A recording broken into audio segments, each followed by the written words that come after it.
he's owned the team and he's owned this decision, and he's obviously given it great consideration. It's probably just not one that I would have made at this time. I just don't think it's the right time.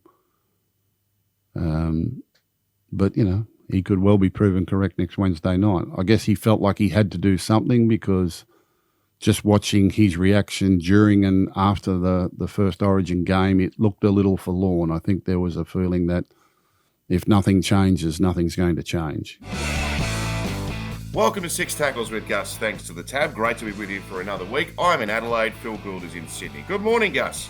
Matthew Thompson, how you doing? I'm doing well. Are you going well? I'm going good. You had a late night, did you? They're all late nights when the swimming starts, yes. Have you enjoyed it? It's been good. Yeah, it's been good. First couple of days out of the way. We've got a bunch of swimmers already booked to go to Singapore for the World Champs, so it's been great swimming. A bit of drama. Did you see what happened with Katie McEwen on the first day? She had a false start in the heats of the 50 backstroke. She was disqualified, and then she appealed, and they put her back in the race, and she ended up winning on the first night. So even they have trouble with their judiciary. Did you have an incident with the match review panel this week? Did you go in there this week? Or no, I didn't go in.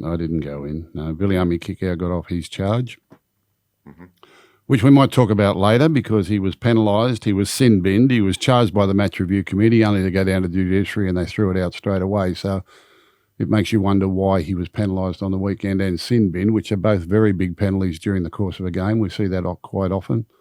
Bulldogs conceded a try while he was off the field. He didn't deserve to be off the field. And that was later proven at the judiciary. And it just goes to show again that our system is flawed, that our referees, our bunker, our match review committee and our judiciary are way too harsh in this game. I don't think it's fair on the players, and I don't think it's fair on the game itself. But more about that another time. I think that's a pretty fair comment. Adam O'Brien's comments about the Newcastle Knights fans at the weekend was overstepping the mark, Gus. Yeah, look, I guess in hindsight, he realised that he'd probably said the wrong thing. But I can understand the emotion and everything that was going through him at the time. I mean, it was an incredible victory by the Newcastle Knights.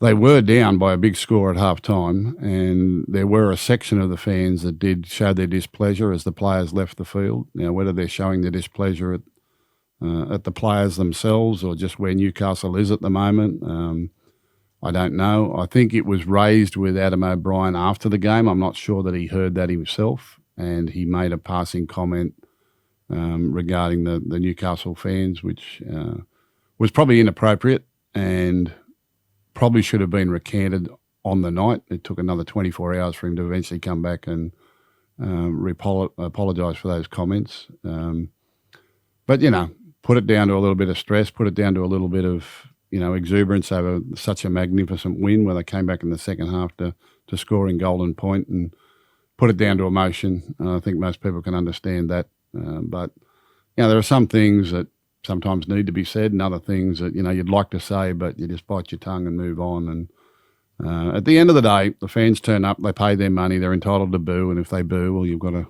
learn something from that or prove them wrong, one or the other. And in the end, the Knights had a great win. The easy solution is that those that were booing at half-time were probably cheering at full-time. So that's just how the fortunes of rugby league change in the space. But, fans are entitled to show their displeasure. Whether they're well-informed or whether they're right or wrong is really irrelevant. They're the fans, and it's up to players to perform. And Newcastle did that in the second half. It was an extraordinary weekend of rugby league, really, when you really think about it. I know we're in yes-no at the moment, but the weekend started with that magnificent comeback from the Newcastle Knights and that Golden Point victory, Kalen Ponga scoring in the first session of Golden Point. The next night, Melbourne Storm, they showed us again why they're probably premiership favourites with a big win over the Cowboys. They just gave them no chance at all. The Dolphins, and what a great football team this is. They were brilliant in their performance, absolutely putting the Dragons to the sword by 50 points. They're such a great attacking football team, and they've got plenty of upside too. The Warriors, outstanding performance over the Sharks, like outstanding. Sharks were favourite in that game, and I think we said last week, I think the market is wrong, but the Sharks just at the moment can't quite get their act together, and the Warriors really are. They're just motoring along at the moment. The Broncos, well, there's two of them, isn't there? Crikey. They just actually kept There's at least two. From the very first set of six, they just showed again what talent that they've got. The Raiders, consummate professionals again. They're up there with the most wins in the competition at the moment, and they beat South Sydney down there on a big day for Josh Papali'i, setting his record. The Panthers and the West Tigers was a great game of footy. Real struggle for both sides and high quality. Really belied their positions on the ladder, the quality of football we saw in that particular game. And then another big crowd at Accor Stadium on Sunday in wet and cold conditions to support the Bulldogs in their victory over the Eels. So an amazing weekend, some big score lines, some dominant victories, and some concerns for a number of teams that are on the end of those big score lines. So the original question was, Adam O'Brien probably would like to. He did take those comments back anyway, but experience might handle that a little bit better next time. Just on your recap there of the games at the weekend, my ears pricked up last week because you mentioned how wide open the comp is. And one thing you said was the Dolphins could get on a run. I'm like, the Dolphins? What are you seeing in the Dolphins? Well, they're a strong side. I know they've just lost another couple of forwards for the rest of the season, but they've got great depth in that area. They've got a big forward pack, willing workers. They've got this brilliant young halfback who just seems to be getting better and better by the day, and he and his combination with Nick Arima really gives them great strike power, and they're very athletic out wide. And, I've seen them firsthand. They're a powerful football team with great strike power, the ability to score points. Their defence is improving all the time, and they got off to a rocky start to the season, but in recent weeks they've probably been one of the form sides of the competition, and they fear no one. That was a big win over them. They gave the Dragons no chance the other night. They just absolutely got them from the first minute of the game and never relented on them, and beat them in all parts of the park. So I like the Dolphins as a football team, not only for the rest of this season, but certainly into the future as well. Question number 2. Kai Pearce-Paul is a great acquisition for the West Tigers. Yes! He is. He's a real talent. I actually interviewed Kai Pearce-Paul a few years ago by Zoom. He and his, I think his parents, he was over in England. He'd come out of a sort of rugby system and had played a little bit of football in junior academies over there. And he was touted as a player of the future. He was a centre back rower. He'd only just really started playing rugby league. And we had a good look at him and probably would have liked to have signed him at the time. But he got a big offer from the Newcastle Knights to go up there. It was an offer based on potential, and it was quite a gamble. And having gone through the heartache of, or not the heartache, but the hard work of getting him out here to Australia and assimilating him and getting him into the NRL and giving him some experience, they've lost him to the West Tigers. I think that's a big loss for Newcastle. It's a huge gain for the West Tigers. He's a quality player, and he's still only learning the game. He's still only finding himself. I don't think the Knights have really learned how to play with him, or he's played a little bit of football on the edge on the left. He's played a little bit of football now on the edge on the right. It seems he can play both sides of the field pretty well. He looks to have plenty of skill in an attacking sense, and his defence is getting better. I don't think his career's started yet. So for Newcastle to have invested so much money in him and had him there for a couple of seasons, to be losing him now is, it's a bit of a quandary, because given where the Newcastle Knights are at the moment, but we're not running their roster. They would have a plan, I guess, but it's a good get for the West Tigers, and I can see him playing alongside Jerome Luai there, and Jerome will have a weapon to fire at the opposition defensive lines, and I think he's a really good young player. My understanding is that they've basically said to him, you can go, because the salary cap pressure they find themselves under with respect to the Dylan Brown signing. But watching Newcastle, and we've called quite a few of their games this year, I get frustrated that they don't seem to know how to use this kid. Like, he's got massive arms, and you could base your attack around that. Like, he's so talented with his ball playing. He's a bit old school, actually.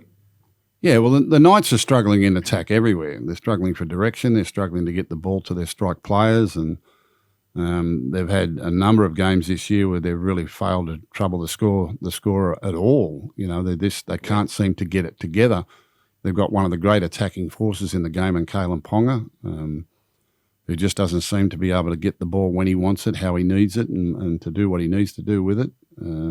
And Kai Pearce-Paul is probably a victim of that, to be honest. He's probably suffering from that, and they need to get that worked out. I noticed that they've put Jackson Hastings back in the side this week, which will solve two of the problems in attack. I think there are three elements to your attack, which is your direction, your delivery, and your play. Direction, where the set of six is going to head and what points on the field you're going to hit, the delivery of how you're going to get the ball to your strike players, and then the plays that they come up with. But without the direction and delivery, the plays don't matter. The direction is the important thing, and they've changed their halves so often over the past couple of seasons looking for a solution, and it would appear as though Jackson Hastings may have to be recalled, and he will at least give them that. Once he gives them direction, well, then the delivery of the ball to the right people at the right time should occur, and from there, their talent should take over. So it'll be interesting to watch with Newcastle in the coming weeks. The Panthers are coming to get them. Well, they're a chance. They're not far behind. It's amazing what a couple of wins can do, and not only the couple of wins that they've had, but the manner in which they've done it. Some of those younger players are really starting to buy into the system and get a little bit of confidence in the top grade. Earlier in the year, I think they were suffering from a little bit of inexperience and some changes toing and froing around the outside backs in who was going to play where, but they seem to have settled on some combinations now. They've still got to get through this origin period, which is going to be very difficult for them, and I think they've got a really tough part of the draw. I think after Origin 2, I think they're playing in New Zealand and probably won't be able to take their rep players across there. So, they're walking a tightrope, no risk in the world, but just past the halfway mark in the competition, I think if they can win probably 7 games from their last 11, which they're very capable of doing, then they're going to be in the finals hunt. I think 50% of your wins, 50% of your games should get you in the 8. That's the way it's tracking at the moment. And what confuses you with the ladder is the number of buys and who's had buys and who hasn't had buys, who's had 2, and some have had now 3 buys. I don't know why we get 2 points for a buy. It confuses everybody, but Panthers aren't that far away, and they've got the ability to string some wins together, and things could look very, very different in 6 weeks' time if they could win 3 or 4 of the next 6 and set themselves up for the business end of the season, which we know they handle better than anyone else. And they've had some performances this year which remind us that they're still very, very capable when they're needed. Their last couple of wins have been tough. Parramatta and West Tigers have really taken it to them, and both those sides are going a lot better than their position on the ladder suggests too. So Penrith have had to work hard, and they've had to work hard at their own good brand of football to win. And I think that will give them a great deal of confidence. Talking to a couple of the senior players at the Panthers just on the weekend, they're really pleased with the way some of the younger blokes are coming through, and they're gaining more confidence in them, and the young fellas are getting more confidence. So don't write the Panthers off. Don't write anyone off in this competition. Really, don't write anyone off. Fortunes can change within 7 days. It's remarkable. Some of these teams that got flogged on the weekend could easily turn around and win again this weekend or the weekend after. It's a topsy-turvy competition at the moment. What I do know is that the teams at the top of the ladder have earned their positions because of their consistency, where other teams have probably been a little more inconsistent. But at the midpoint of the season, and this is talking about people who have predictive models or people who work on data to tell you who should going to be winning games, like at the start of the season, no one could have predicted what the ladder was going to look like at the midpoint of the season. There is no one that could have told you that after 12 or 13 rounds, this is what the NRL Premiership ladder would look like as it is today, which means it could be completely different in another 12 weeks. We really don't know what's in front of us, which makes it exciting. Everyone's shown their ability to win games. Everyone is, everyone can win and everyone can lose. That's the nature of this competition at the moment. That's why refereeing and other decisions are so crucial, and they need to get that right, and they need to be less involved. I'm so determined to keep getting that message out there because it's for the betterment of the game. It's not criticism, it's not whinging, it's for the betterment of the game, betterment of the product, betterment of the understanding of the fans. That's crucial because these games can be decided on just one play and one decision. We don't need as many penalties. We don't need as many 6 agains. We don't need as many sin bins. We don't need as much match review committee, and we don't need as many suspensions as we're getting. It's out of control at the moment. Origin 7 days away today. We're going to do an Origin preview in Perth next Monday, so we won't turn the game inside out today. But a few top-line questions. Cameron Munster, the new Queensland captain. A few years ago, I think his name was thrown around, but the perception was maybe it was a little bit too soon. I actually think it's an inspired decision. What about you? Yeah, well, it is. He is probably now the senior playmaker of the group. He's been there the longest. He's played with the likes of Cherry-Evans and all these other great players. He's played with the Cameron Smiths and the Cooper Cronks and the Jonathan Thurstons and those sort of players as well. He's been around the Origin scene for some time. And he's an 80-minute player. When we spoke on 100% footy the other night, Cameron Smith was kind of leaning the way of Tino for Suamala-Awi as a leader of the pack, and he said as a natural leader, and I don't doubt that for 1 second. He certainly is. But my question was, well, what happens when he goes off? Because he's not going to play the 80 minutes. So, after Cherry-Evans has been dumped, not only are you looking for one captain, you're going to have to find two because you're going to have to find someone to be captain when he's not on the field. And then maybe that person's not on the field when he comes off. So it would be natural to find someone, who was going to be an 80-minute player. And Cameron Munster fits that bill. And I think that it's an inspired choice. And I think it will do him the world of good too. Cameron Munster has been in and out of his best form this year. And I think that this could really help him too, and his focus and his contribution to this game as well. So I think it's an inspired choice. I think it'll help Cameron Munster himself. And looking through their player list, to be honest, there was really no one else. There was really no one else that they could have chosen. So they've gone the right way from my perspective. Okay, yeah, it's interesting. But there's a number of club captains in that team. Harry Grant, obviously, captains Melbourne. Well, I think it's the obvious choice for me. I mean, I think your captain's got to be an 80-minute player for a start. I don't like captains that are not playing the full tilt of the game. And I think that it would indicate to me if Harry Grant was overlooked in preference to Cameron Munster that maybe they're going to help Harry Grant a little bit and not play the 80 minutes. I still think that Kurt Mann will probably start the game at 9, just to keep Harry Grant out of that barrage. You spoke about Paddy Carrigan. Well, he's on the bench. He's been reduced back to the bench.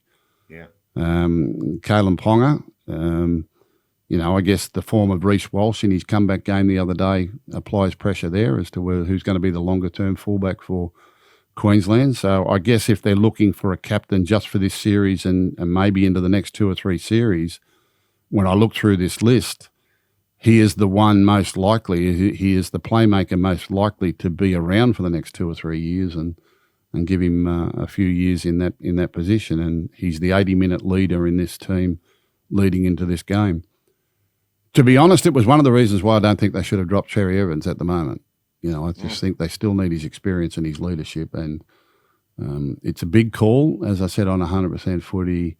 I really respect Billy Slater for making the call. He's an Origin coach. He's, when you're put in these positions, you're responsible for making big decisions, and I totally support his right to make that decision. Whether we agree with it or not is a different thing. But he's made a bold move, and good luck to him. All power to him. He's owned the team, and he's owned this decision, and he's obviously given it great consideration.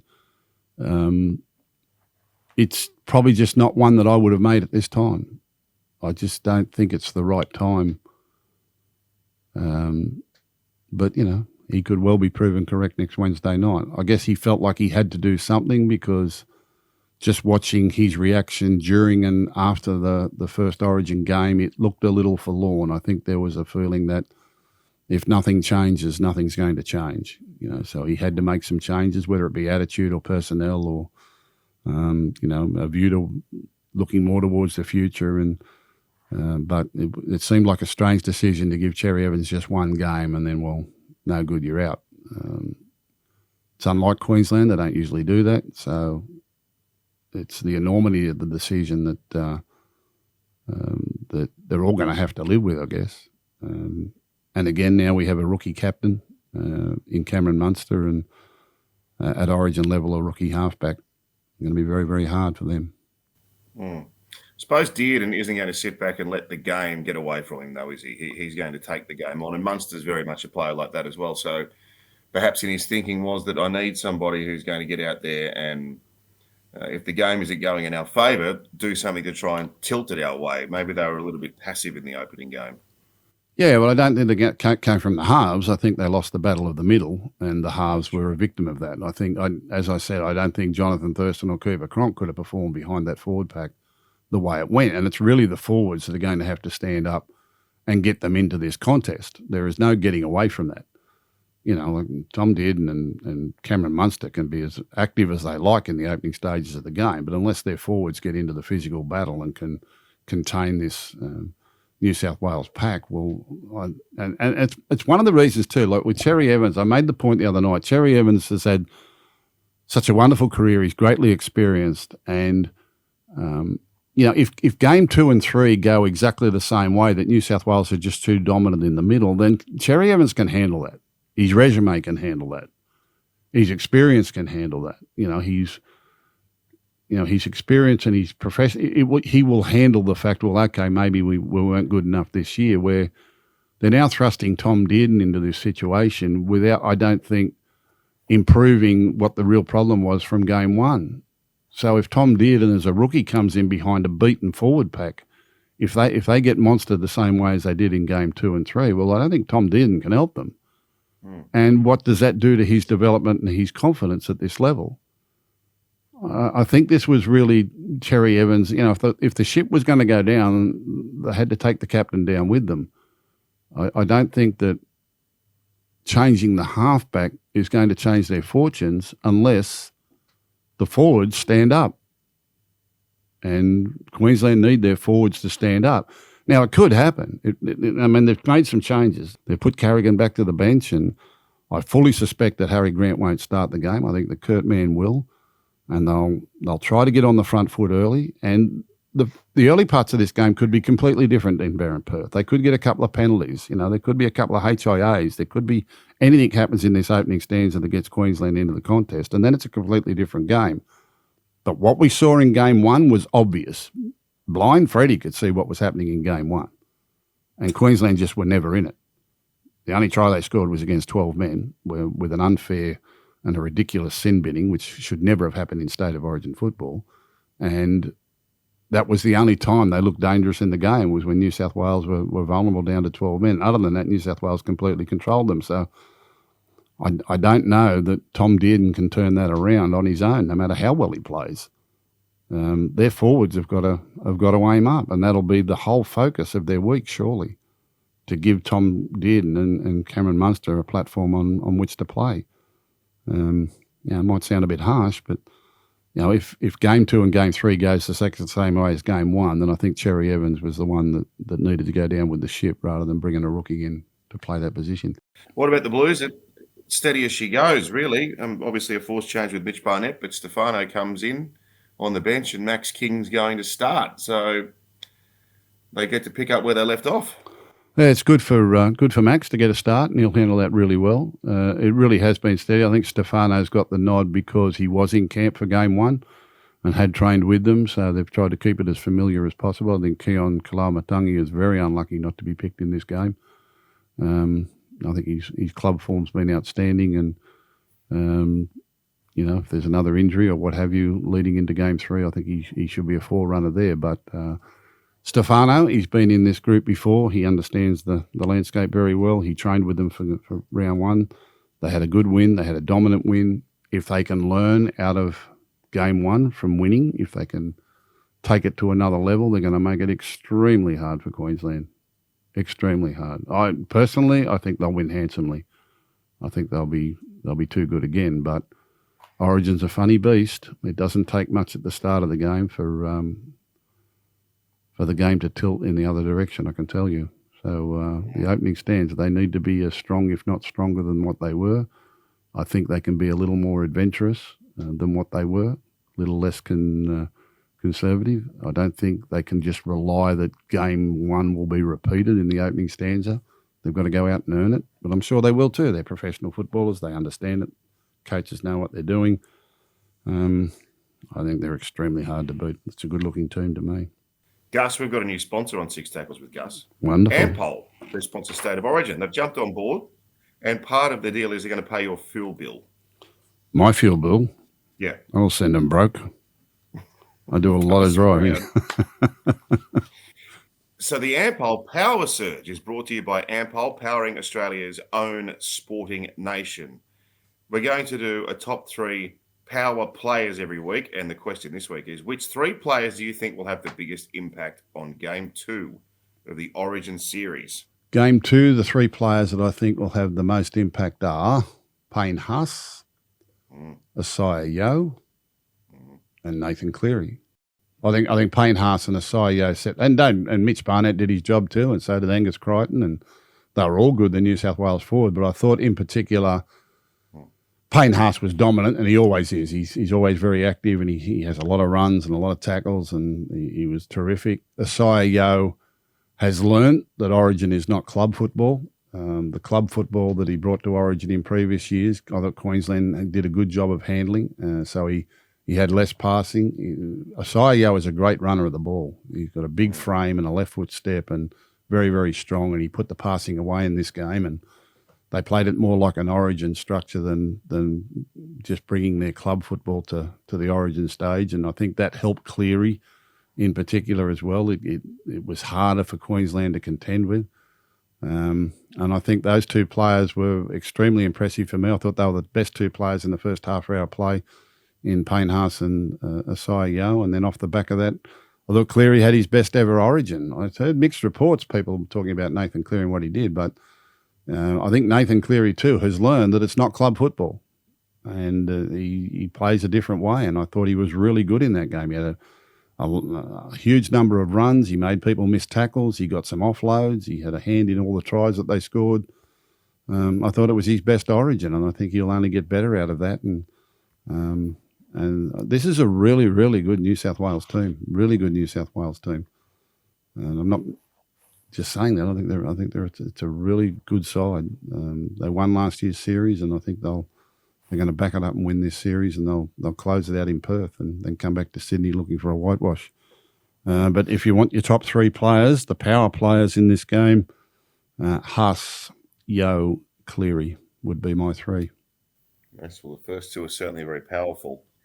I was actually having a look when we sort of spoke spontaneously the other week about the 95 series. I had a look at the 96 series, which New South Wales won 3-0, which no one really talks too much about. No, we don't talk about that one. But you went through the whole series with the same 17. Yeah, it's never been done before and had never been done since, I don't think. Well, I'm not sure if a team's gone through the whole series with 17 players, but no one's won it 3-0. So I think to go through a series with the same 17 players and win 3-0, I said it may be equalled at some stage, but it can never be bettered. You don't get any better than that.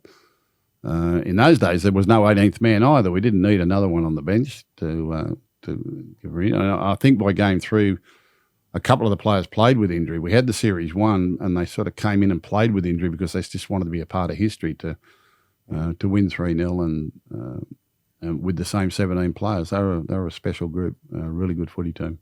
And not only that, the Super League players were actually eligible to play that year for Queensland. So the Langers and it all returned. It all returned back to normal the following year. Yeah. That was a good side. I think game 3 was at Lang Park. We might have won 15-14 or something like that, or 30. I can't remember the exact score. We won by a point, I think. Brad Fittler kicked a field goal early in the second half, and then Queensland came back and we had to hang on to win it. But We won the first 2 games pretty well, and then the last game was a battle. But as I say, we played with the same 17 players right throughout the series. They all went back and backed up for their club football as well. So it was a draining effort. But to go through and win 3-0 with the same 17 players, like I said, may be equalled one day. It hasn't. It may be equalled one day, but it'll never be bettered. It's one of the great Origin Series wins. Ask Gus, with thanks to our good friends at the Tab. The NRL season is here. For the best time in sport, Tab has the best app in sport. What's gambling really costing you? For free and confidential support, call the number on the screen or visit the website. Fig Tree Matt is a big Tigers fan, Gus, and he wants to know what you think of Taylor May's signing. Yeah, look, I know the May boys pretty well. They were very young at the time. Probably had more to do with Tyron than the other 2 boys, but I've certainly met them a number of times since. And I know the family. I know the history of the family. So I've got something of a soft spot for all of them, and I think in a lot of respects they're misunderstood and misread, and people can form their opinion on these players and the way they carry themselves and act themselves. I've always found them to be very honest and sincere players, very loyal sort of players. I know they've had their trials and tribulations over the years. I think the May boys need their rugby league. I think it's an important part of their life, and I think without it, they would, I think they would struggle without their football. They've also had a desire to play together in the same club. They all were at Panthers when they were young, but circumstances have seen that they've all been split up over the years, and there's been a desire for them to get back and play for the one club. Terrell is now with the Tigers. I'm sure if Taylor, now I was sure that if he was given the opportunity, Taylor would have liked to have gone to the Tigers again now, which has happened. And if they go well, I can see where Tyron may even come back and play for them in the future as well. He's over there in Hull KR at the moment and going really good in the English Super League. Look, deep down, they're good kids. I can understand how people may feel about different things and things that have happened in their history, and I'm pretty much up to speed with all of it. I think it's good for Taylor that he's got another opportunity, and I hope he makes the most of it, and I hope the May boys finish off their careers and all goes well for them. I really do. And I hope that one day they're all playing together, which is their desire, which will be good for their family and in all other aspects. So I'm trying to answer this without giving too much away, but also in support of the boys. At the same time, understanding how public opinion may vary with that because of the way things get reported or, the troubles that they've had in their own lives outside of football. So, but you've seen what Terrell's done for the Tigers. He's a tremendous footballer. So too is Taylor. Taylor's a terrific footballer. And it's unfortunate what's happened to his career through injury and other circumstances. So I think he's a great signing for the West Tigers if he can get back to his best. And more importantly, I hope that football is good for Taylor for the rest of his career as well and sets him up for the rest of his life. And then maybe, the 3 brothers will be reunited at some stage down in the future, but that's up to the Tigers, and that's in the lap of the gods, to be honest. I think for West Tigers they should embrace him, and I think they should trust him and trust the club and trust the management on the decision they've made. They'll have done their due diligence. They've got to meet him and understand a little bit more about him and his family. And I think it's great that they've given him an opportunity, and rugby league can do that. And hopefully Taylor makes the best of it. Okay, Hamish wants to know, Gus, the Warriors have been playing particularly well lately. Well, they're going better than that. What do you think has been the biggest contributor to their success? Well, a couple of factors. Time together, and the Warriors have been on a mission over the last 3 or 4 years. I had the good fortune to do a little bit of work with the Warriors back, it was during the COVID period when they were over here based in Australia. They were based in Tamworth, they were based in Redcliffe, they were based at the Central Coast, and they were all living away from home with their families, and they went through a really trying period there for a while. And I think that that time has sort of galvanised the club and set it on a course. I think their owner, Mark Robinson, is an exceptional human being, an exceptionally successful businessman who's taken on buying the Warriors and restructuring the Warriors and giving it a character and a personality of his own. And I think one of the things we set about doing at those stages, in the early stages, was setting up pathways programs for them, get them back in the junior rep competitions here in Australia. The NRL came to the party by paying the airfares so that they could get themselves involved in the Harold Match competition, the SG Ball, the Jersey Flag and the New South Wales Cup. And I think that was vital to the development of the Warriors Club and bringing them forward. And they're doing extremely well in those competitions. I think they've won a couple of comps in those areas and could win a couple more. They're leading the New South Wales Cup by a long way. Not only is their first grade side going really well, but their New South Wales Cup side's leading the competition. It's a very, very strong side. And we're seeing the emergence of a number of players that have come out of that Pathways program and the development that they're doing there. There are so many talented young kids over there in New Zealand, and most of the leading New South NRL clubs here in Australia have got academy programs over there in New Zealand. There's plenty of talent there. And the Warriors have really got their act together in that regard, and we're starting to see that with some fellas that before this year were probably unknown are coming in and showing just how talented they are. They've also recruited really well. Some of the buys they've made have been very strategic. They've also released some players, and that's proven to be wise choices as well. And I think the other factor is probably the recruitment, fortunately, of James Fisher-Harris, who's come from a 4-time premiership winning club, a very, very proud Kiwi.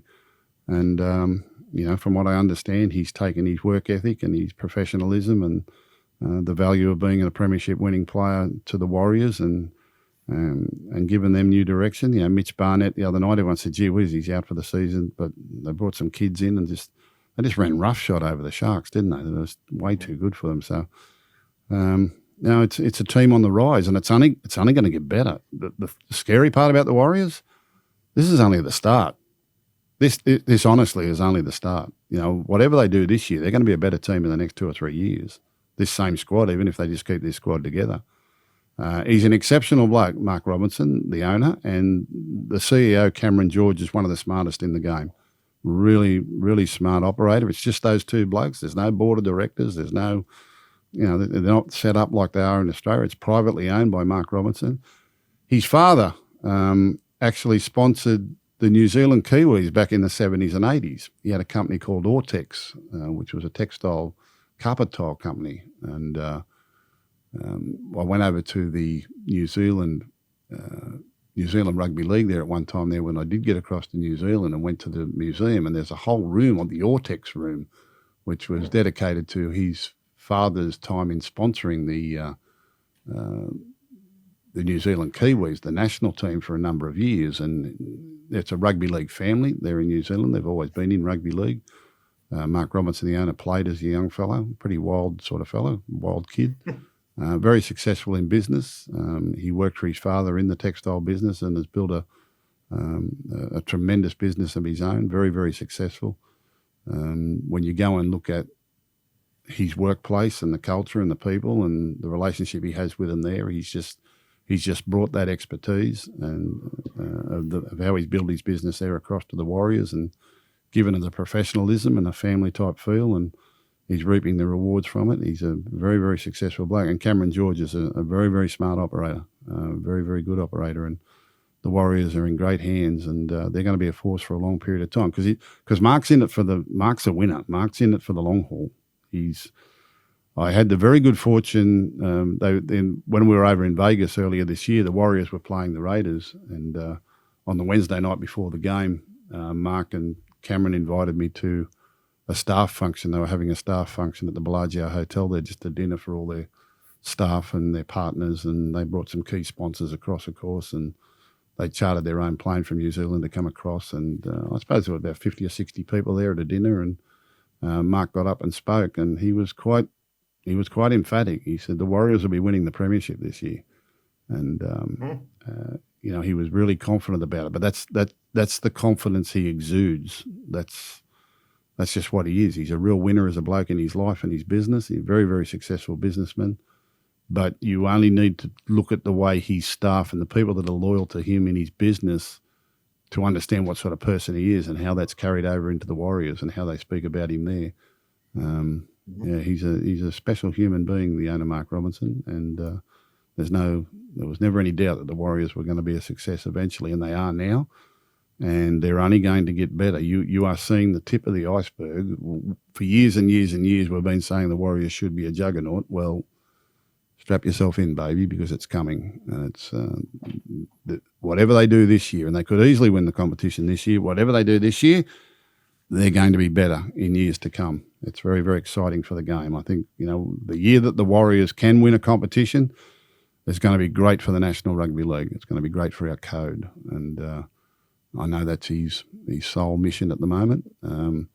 His father passed away some years ago, and before he passed away, he said to Mark, "You got to promise me one thing." He said, "What's that?" He said, "Don't ever buy the New Zealand, the Warriors. Don't ever buy the Warriors." Mark said, "I promise I won't." And he did. Why would he do that? He did. I went to his 60th birthday party across there. He told the story. He said, my dad said, "Don't ever buy the Warriors," because I think they'd asked a few times. And he said, "Okay." Of course, now he did. He loves it. He loves it, Mark. Absolutely loves it. What a good bloke. Spearhead them to a title in the not too distant future. They're going enormous. Steph, with a two-pronged question. Who decides which players room together? Is it the players or the coaches or some other system? And secondly, do you have any funny roommate stories? No. Well, usually the coaches try to. I think the coaches do. Coaches and management will do that, and that goes way back even into my time. I mean, I was always roomed with the troublemaker. Whoever was going to be the most difficult on tour, I had to look after him. Special call out to Mark Bugden, but it's Mark Bugden was my roomie on a number of trips. It was my responsibility to get him home and get him where he needed to be, which was a handful. But usually management will have strategy for that. Particularly in rep teams, you'll try to build combinations or what have you. Sometimes the players take it upon themselves, but normally management handles that, coaches handle that, and the players are pretty compliant. Usually the captain will get his own room, just because usually there's an odd number and someone's got to have their own room, so the captain might have his own room, but other than that, they all buddy up. There have been some camps I've been in where everyone got their own room. I don't know how the camps are set up these days or how they go. I don't know whether families are involved or families stay in different hotels. I've been around the camp a couple of times up there in Brisbane. It seems that all the families are staying in the same hotel at different times. So I don't know what the setup is these days. I've never really inquired. But from a club perspective, I mean, Bulldogs, we go into camp most weeks prior to games, and it's just the players and the staff, and they've got their roommates. And it used to be how I used to start every club meeting, every meeting that we ever had, so that I knew that everyone was there. I'd say, "Whose roommate's not here?" And that was my head count to know that everyone was there. But have you ever had a player just blatantly refuse to room with someone who they've been allocated to? No. There was a famous story many, many years ago when Tom Rhodonagos was the incumbent New South Wales halfback, and he'd been replaced by a young upstart called Steve Mortimer. And Steve Mortimer was the new kid on the block, and Tommy was, everyone knew Tommy, Tom Rough and Tumble Tommy, and Steve Mortimer was a bit of a whiz kid, and they decided it would be a good idea, even though Tommy had been relegated to the bench and Steve Mortimer was come in, that they'd room them together. So, of course, when they get to the room, there's a double bed and a single bed. Steve Mortimer goes running into the room, throws his bag on the double bed, jumps on the double bed, and sets himself up there on the double bed. And Tommy walks in and he sees Steve Mortimer on the bed. He said, "What are you doing?" He said, Steve said, "Nothing much, mate." He said, "Can you make us a cup of tea?" To which Tommy went and opened the window, come back, grabbed Steve's bag and threw his bag out of the window into the car park below. then grabbed Steve Mortimer and threw him off the double bed. Steve got up and said, "Do you want one milk or two, one sugar or two in your cup of tea?" Whoever thought that was a good idea was misguided. Yeah, so I think they get it wrong every now and then. I think that's the story. I've heard both of them tell it. It was a little less friendly than that. But, yeah, sometimes you get the rem list wrong. You think you're going to try and mend a broken relationship, but it doesn't work out that way. Don't think Liam Martin and Cameron Munster are going to be sharing a room on a kangaroo tour. I think they're mates. I think they're mates. I think it's all put on. Oh, you sure? Yeah. Oh, there's a bit of tension there. Nah. They went at each other in the Origin. Yeah, but that's what mates do. Yeah. That was Ask Us thanks to the Tab. The NRL season is in full swing for the best time in sport. Tab has the best app in sport. Tab, we are on. We'll come back on the other side of this and have a look at round 15. Fans always ask, Lozza, what was the best era of league? And I tell them, nothing beats the line-breaking, flick-passing, goose-stepping, Vegas-flying, turbo try-scoring, origin drought-breaking, simply the best era of footy we're in right now. And with more market stats and insights, it's easy to enjoy the best era in footy with the best app in footy. Tab. We're on. What's gambling really costing you? For free and confidential support, visit gamblinghelponline.org.au. Gus, Cronulla and the Dragons. Round 15, the old Southern Sydney derby. I think that's what they call it these days.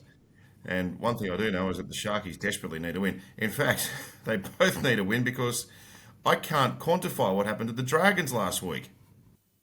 Well, they just weren't in it, and I'm putting that down to the quality of the Dolphins. I think the Dolphins are a terrific footy team.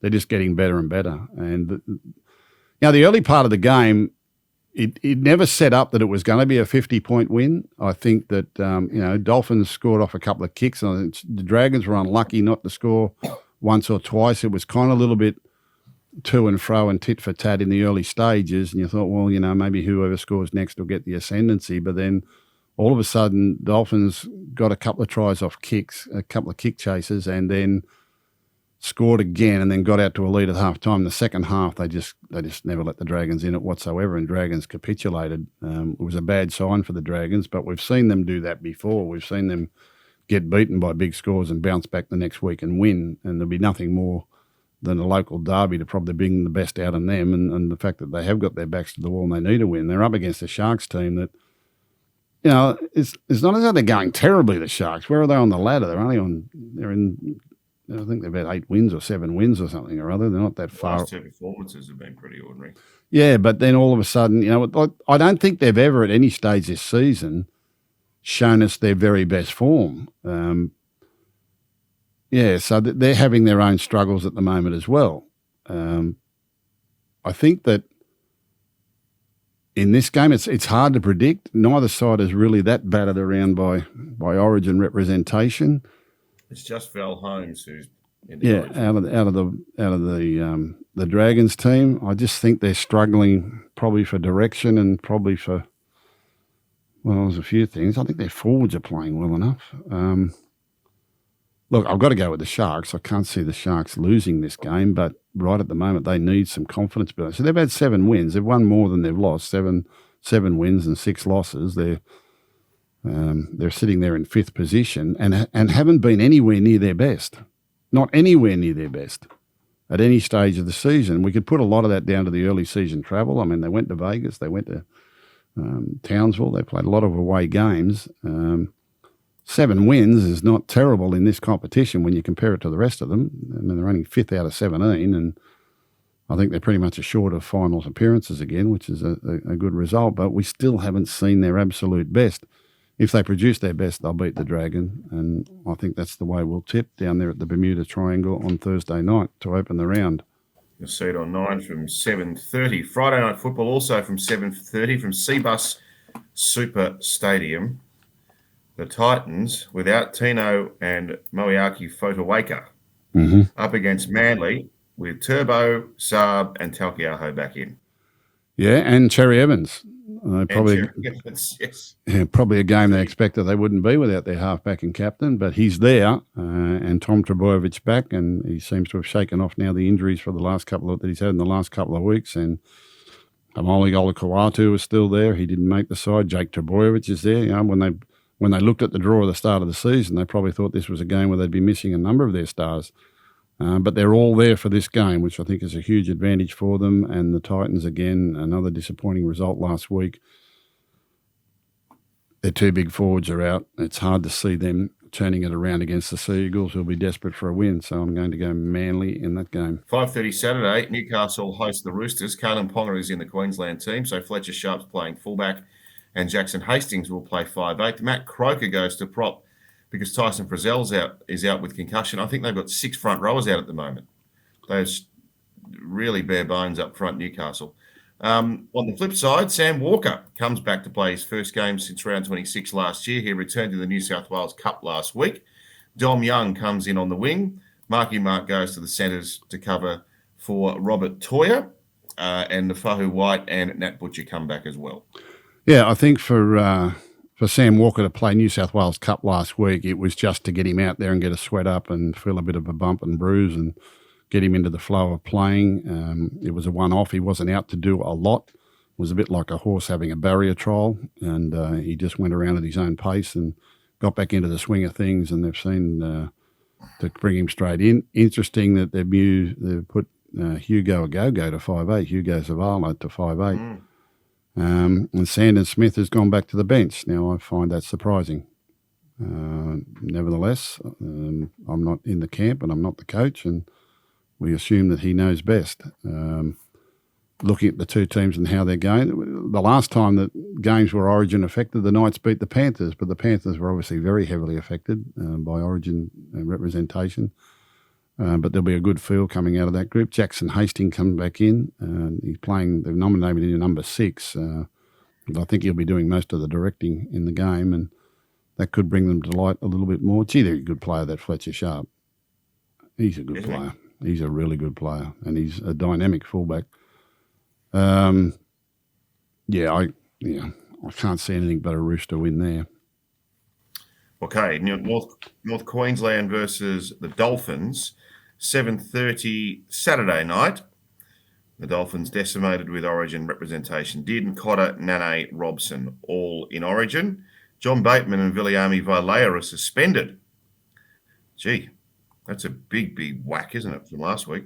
Talangi, O'Donnell, and Talmalolo all come back from injury, so that offsets those losses to a degree, but probably not. And Jake Averillo goes to fullback. Max Fino goes to the centres with the hammer in Origin camp. Ray Stone's back from a shoulder injury on the bench for the Dolphins. Yeah, during Origin 1, when teams were Origin affected, the Dolphins had a big win over the Bulldogs, who were also Origin affected and had a lot of players out, but it was still a really good performance. I think the Dolphins have just got too many points in them. Pretty much, other than the Sharks, I'm tipping all the away teams here, but I think the Dolphins are on a roll. I think they'll be very, very hard to beat. And this, winning again without Hamiso and these players is just going to be another confidence builder for them. I think the Dolphin will beat the Cowboy. And Sunday footy, 4 o'clock, Rabbitohs versus Bulldogs. This is from Accor Stadium. Jai Gray's playing fullback for Latrell. Jaden Sullivan's playing 5'8" because Cody Walker's injured again. Jamie Humphries is going to play halfback. He was pushed to the bench last week. And Campbell Graham's on the reserves bench. He's looking to come back from back spasms, but hopefully for South Sydney, they'll get him back. Lockie Galvin's going to start at 5'8" with Matt Burton, the designated 18th man once again. He has the world record for most appearances as 18th man for New South Wales, Gus. He's got a lot of number 18 jerseys hanging in his wardrobe at home. None of them with any stains on them. That's right. Hasn't got a grass stain on one of them. It's quite the collection. He's a professional number 18. He does it for Australia. He does it for New South Wales. It's good because we like to have our players in that environment. It's just frustrating that he goes there and doesn't get a game, and the club misses out on him as well. Strangely enough, South Sydney have named Campbell Graham an extended bench for this game now. We got word on the weekend that Campbell Graham was out of the South Sydney game against the Raiders last week and was unavailable for Origin 2. Yet here he is, he's poping up on the extended bench for the game this weekend against South Sydney, knowing full well that if he didn't go as 18th man in Origin 2, it would probably be Matt Burton that was going to take his place. So they've sabotaged you. It's a nice Swiftie, isn't it? Anyway, remains to be seen if he plays. But I think it's fair too. I think they should move the 18th man around to help the clubs. And sometimes I can't see why they can't take it from a team that's got the bye. There are plenty of teams having a bye this weekend that could provide some support for them. But by the same token, we never begrudge Matt the opportunity to go into Origin camp, and he learns more. And even if he doesn't get to play, being around those great players is good for him. So we're very happy for him to be in there. And Maxie King and Kurt Mann is obviously playing for Queensland, and Stephen Crichton. So we've got good representation this year. It was a battle the first time around. When we played without those rep sides, the Dolphins had a big win that night in the wet. And this will be an equally tough battle against the Rabbit this weekend. It's the Rabbit home game, even though it's played at Accor Stadium.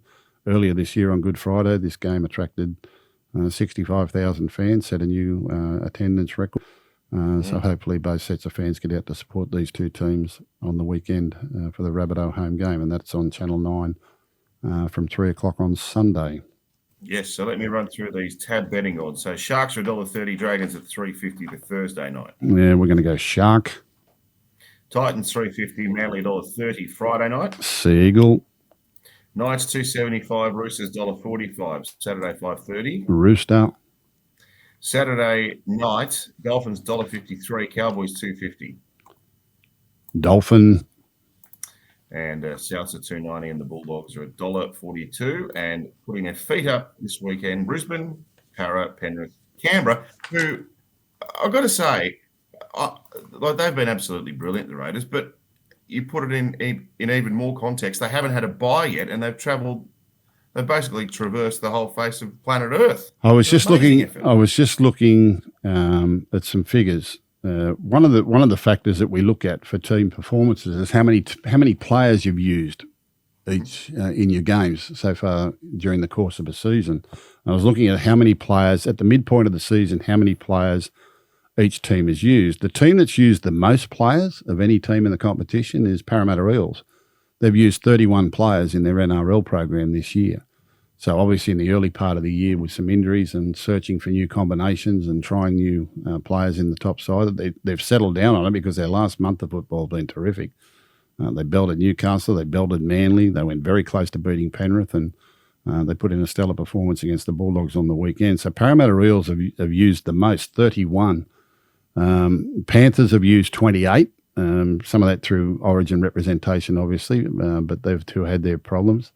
Newcastle Knights, Gold Coast Titans, and the Bulldogs have used 27. So that's still a large number of players to be using at this stage of the season, at the midpoint of the season. Parramatta 31, Penrith 28, Newcastle, Titans, and Bulldogs on 27. Then on 26, we've got West Tigers, Dragons, Melbourne Storm, and Manly. And even 26 is getting up there. 25, Roosters, Rabbits, and Warriors. Dolphins have used 25. Broncos have used 25. North Queensland have used 24. Sharks have only used 23. And the Canberra Raiders, who have won more games than anyone, have used the least number of players. There you have it. 23. So that's one of the reasons why they're in such great form, and they've been able to get through their first 11 games without loss. Their first 13 games with how many have they played? 13 or 14 now? 14. 14 games they've played. They've won 11, and they've won more games than any other team in the competition. But they've used the least number of players of any other team. So it's interesting how that'll get to at the end of the year. Gee whiz, for all these teams to be using that number of players at the midpoint of the season, that's a high number of players. Gus, thank you for that. Look forward to be with you on Monday in Perth over in the Wild West. We'll do an Origin preview and, of course, Origin exclusively live on 7 p.m. next Wednesday.